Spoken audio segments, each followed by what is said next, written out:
1987 में कैलिफोर्निया के जंगली इलाके को दिखाया जाता है, जहाँ लोग की गतिविधियों पर नजर रखने वाली एक सीक्रेट गवर्नमेंट फोर्स ट्रेनिंग कर रही होती है। तभी B-127 का एस्केप पोड वहाँ क्रैश हो जाता है, जिससे सीक्रेट गवर्नमेंट फोर्स के बहुत सारे सोल्जर घायल हो जाते हैं। जिससे कर्नल जे को लगता है कि B-127 उनका दुश्मन है, इसीलिए अपने साथियों के साथ उस पर हमला करने लग जाते हैं। B-127 एक मिलिट्री जीप में ट्रांसफॉर्म होकर वहाँ से भागने लगता है, मगर जेक अपने साथियों के साथ उस पर हमला करके उसे नीचे गिरा देता है और मिसाइलों से उस पर हमला करने लग जाता है। लेकिन B-127 किसी को नुकसान नहीं पहुंचाना चाहता था, इसीलिए वो पेड़ों को काटकर उनका रास्ता ब्लॉक कर देता है, जिससे वो आगे नहीं बढ़ पाते।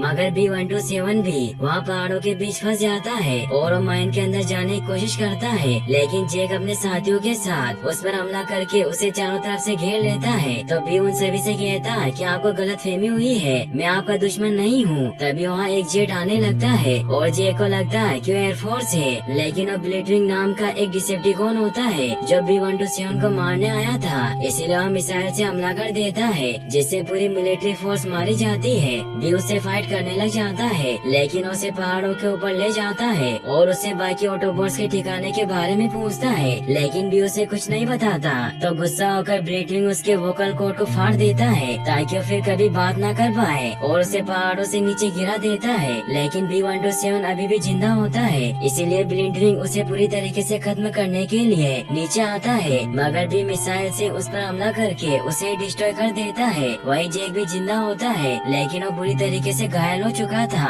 और अब एलियंस रोबोट को अपना दुश्मन समझने लगता है। बी बुरी तरीके से घायल हो चुका था, इसीलिए उसके सिस्टम क्रैश होने लगते हैं और वो बहुत मुश्किल से एक झील के किनारे पहुंचता है, जहां अपने सिस्टम के बंद होने से पहले एक वॉक्सवैगन बीटल कार को स्कैन करके उसमें तब्दील हो जाता है। फिर अकल हेंग के पास जाकर उन्हें कहती है कि मुझे वो बीटल कार चाहिए और उसके बदले में मैं 1 साल तक आपके यहाँ काम करूंगी और आपके गंदे टॉयलेट को चमका कर रखूंगी। लेकिन हेंग उसे मना कर देते हैं और उसे कहते हैं कि मुझे सफाई वाले की कोई जरूरत नहीं है और उसे बर्थडे गिफ्ट के तौर पर कार ले जाने की परमिशन दे देते हैं, जिससे चार्ली बहुत खुश होती है और वो पूरी दिन मेहनत करके उस कार की सभी चीजों को ठीक कर देती है। और जब वो कार स्टार्ट करती है तो कार स्टार्ट हो जाती है, जिससे वो बहुत खुश होती है और वो कार लेकर अपने घर पर आ जाती है। लेकिन घर आते ही उस कार का एक पार्ट नीचे गिर जाता है और जब चार्ली उसे ठीक करने के लिए उस कार के नीचे जाती है तो उसे B-127 का चेहरा दिखाई देता है और वो एक्टिवेट होकर पूरी तरीके से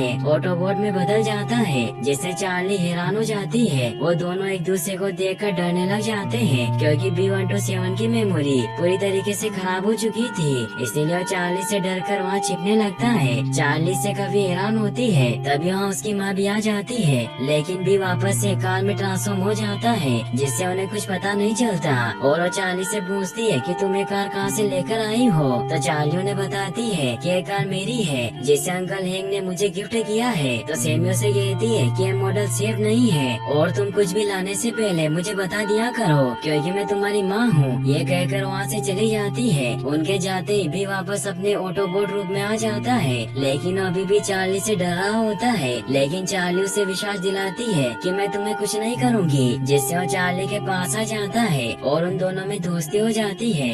वही सेक्टर 7 हेडक्वार्टर में सिम्स नाम के एजेंट को डिसेप्टिकॉन की ऊर्जा रीडिंग के बारे में पता चल जाता है, इसीलिए वो कर्नल जेक को इस बारे में बताता है कि मुझे 2 एलियंस की खबर मिली है जो पश्चिम की तरफ बढ़ रहे हैं, इसीलिए वो उन्हें पकड़ने के लिए टेक्सास की तरफ निकल जाते हैं। वही हमें चार्ली को दिखाया जाता है जो बी को लेकर एक बीच के किनारे आती है, जहाँ बी को बताती है कि लोग अजीबोगरीब चीजें देखकर डर जाते हैं और अगर तुम उन्हें मिल गए तो तुम पर एक्सपेरिमेंट करेंगे और तुम्हारे छोटे छोटे टुकड़े कर देंगे, इसीलिए तुम सिर्फ मुझे ही अपनी असलियत दिखा सकते हो। तो बी भी उसकी बात समझ जाता है और बी को छिपने की प्रैक्टिस करवाने लग जाती है। वही शेटर और ड्रॉप किक तेजी से पश्चिम की तरफ बढ़ रहे होते हैं और जेक उन्हें पकड़ने के लिए अपनी फौज और डॉक्टर पावेल को लेकर वहाँ पहुँच जाता है ताकि उनसे पहले बात कर सके। शेटर और ड्रॉप किक वहाँ आकर रुक जाते हैं। ड्रॉप किक शेटर से कहता है कि इंसानों की तादाद बढ़ती जा रही है, इसीलिए हमें इन्हें खत्म कर देना चाहिए। तो शेटर उसे कहती है कि बी के सिग्नल नहीं मिल रहे हैं, इसीलिए मेरे पास एक आइडिया है। और वो जेक और उसके साथियों से झूठ कहती है कि हम डिसेप्टिकॉन शांति दूत हैं और हम इस पूरी गैलेक्सी की ऑटोबॉट से रक्षा करते हैं और हमें पता चला है कि हमारी दुनिया का एक खूंखार मुजरिम B-127 आपकी दुनिया में छिपा हुआ है,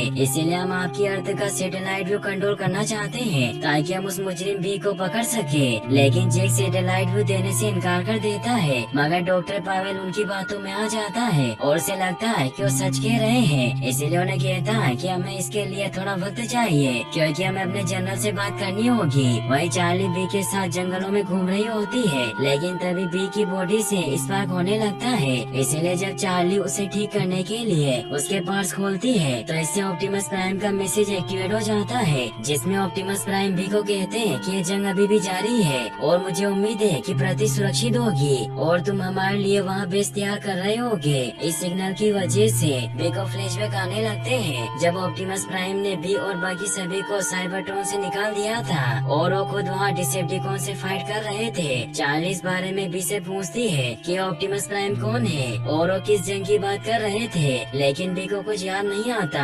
मगर चार्ली समझ जाती है कि बी यहाँ किसी से छिप रहा है। बी उसे जनरल को दिखाया जाता है जो डिसेप्टिकॉन्स को सैटेलाइट व्यू देने के लिए एक मीटिंग रखते हैं, जहाँ पावेल सभी को विश्वास दिलाता है कि वो एलियन अच्छे हैं और अगर हम उनका साथ देंगे तो हमें अपनी बहुत सारी टेक्नोलॉजी सिखा देंगे। लेकिन जेक इसके खिलाफ होता है, इसीलिए वो सभी से कहता है कि उनका नाम ही डिसेप्टिकॉन्स है, इसलिए धोखा उनकी फितरत में है और अगर हमने उन्हें सैटेलाइट व्यू दे दिया तो इससे हम पर बहुत बड़ा खतरा आ जाएगा और वो जगह जगह पर अपने अड्डे बना लेंगे। तो डॉक्टर पावेल जनरल को कहते हैं कि अगर हमने उन्हें अपनी टेक्नोलॉजी नहीं दी तो रशियन के पास चले जाएंगे, जिससे हम बेहतर फ्यूचर का मौका गवा देंगे। तो जनरल भी उसकी बात मान लेते हैं और उन एलियंस को सैटेलाइट और अपनी सभी टेक्नोलॉजी यूज करने की परमिशन दे देते हैं, जिससे शटल और ड्रॉपकिक खुश होते हैं और वो उनकी सभी टेक्नोलॉजी को जोड़कर बी को ढूंढने लग जाते हैं। मगर जेक जनरल के इस फैसले से खुश नहीं होता, तो जनरल उसे कहते हैं कि हम इन रोबोट्स के जरिए बी को ही नहीं बल्कि उनके सारे साथियों को ढूंढ लेंगे,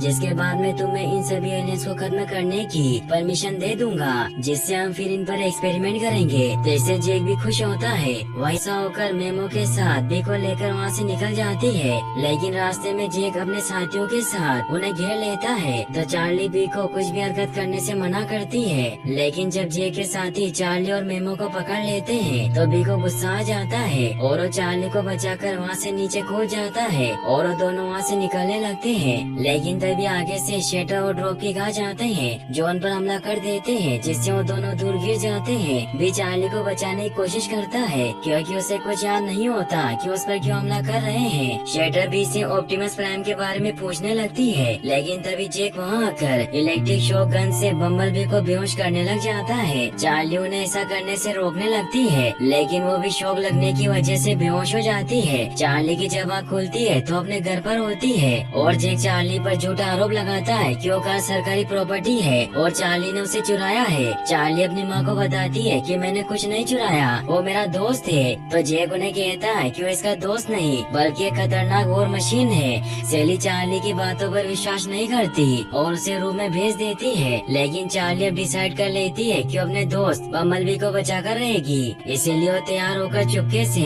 मेमो के घर पर जाती है, लेकिन उसका भाई ओटिस उसे देख लेता है और अपनी माँ को बुलाने के लिए जोर से चिल्लाने लगता है, लेकिन चार्ली उसका मुंह बंद कर देती है और उसे कहती है कि अगर तुम चुप रहोगे तो मैं तुम्हें भी अपने मिशन में शामिल कर लूंगी। तो वो भी मान जाता है, जहाँ उन्हें टीवी न्यूज से पता चलता है कि मैकिनन एयर बेस की तरफ मिलिट्री यूनिट रवाना हो रही है, जिससे चार्ली समझ जाती है कि बम्बलबी भी वहीं होगा और वो मेमो कहती है कि हमें उसे बचाने जाना होगा। तो ओटिस उन्हें कहता है कि मैं भी तुम्हारे साथ चलूंगा। तो चार्ली उसे कहती है कि तुम यहीं रहोगे और सब पर नजर रखोगे ताकि उन्हें पता न चले कि मैं घर से बाहर गई हूँ। तो ओटिस भी मान जाता है और अपने प्लान के मुताबिक एयरबेस की तरफ निकल जाते हैं। वही एयरबेस में शटल बी से ऑप्टिमस प्राइम और उसके बाकी साथियों के ठिकाने के बारे में पूछ रही होती है, लेकिन बी उसे कुछ नहीं बताता, जिससे वो समझ जाती है कि बी के मेमोरी सेल्स खराब हो चुके हैं, इसीलिए उसे मारने लगते हैं। लेकिन तभी ऑप्टिमस प्राइम का मैसेज एक्टिवेट हो जाता है,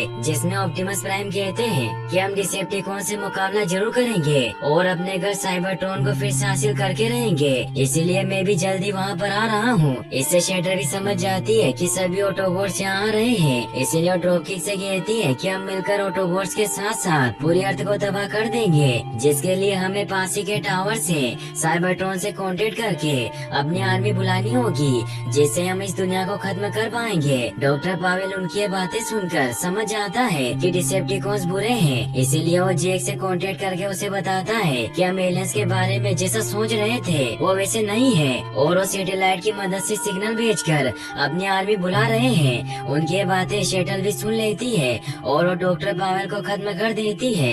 चार्ली और मेमो भी देख लेते हैं क्योंकि वो भी वहाँ पहुँच गए थे। वही गाड़ी बी पर हमला करके उसे पूरी तरीके से खत्म कर देता है। फिर वो दोनों टावर से सिग्नल भेजने के लिए वहाँ से निकल जाते हैं। चार्ली और मेमो बी के पास आ जाते हैं और चार्ली बी को इस हालत में देखकर बहुत दुखी हो जाती है क्योंकि उसका बेस्ट फ्रेंड था और उसे ठीक करने के लिए उसे इलेक्ट्रिक गन से शॉक देने लगती है जिससे बी की जान बच जाती है और चार्ली उसे जिंदा देखकर बहुत खुश होती है और इलेक्ट्रिक शॉक की वजह से बी की याददाश्त भी वापस आने लगती है जिससे उसके सिस्टम ठीक से काम नहीं करते और वहाँ से नहीं निकल पाते। तभी जेक भी वहाँ पहुँच जाता है और वहाँ बम लगाकर उस पूरी जगह को उड़ा देता है ताकि वो बी को खत्म कर सके। फिर जेक चार्ली और मेमो को पकड़ लेता है जिससे बी भी उसे बचाने की कोशिश करने लगता है लेकिन सोल्जर उस पर हमला करके उसे खत्म करने लगते हैं। लेकिन जब जेक चार्ली को नीचे गिरा देता है तो इससे बी को बहुत गुस्सा आता है और अब याददाश्त वापस आने की वजह से उसका किल मोड एक्टिवेट हो जाता है। इसीलिए वो चार्ली को बचाने के लिए सभी पर हमला करने लग जाता है और सभी टैंक को खत्म कर देता है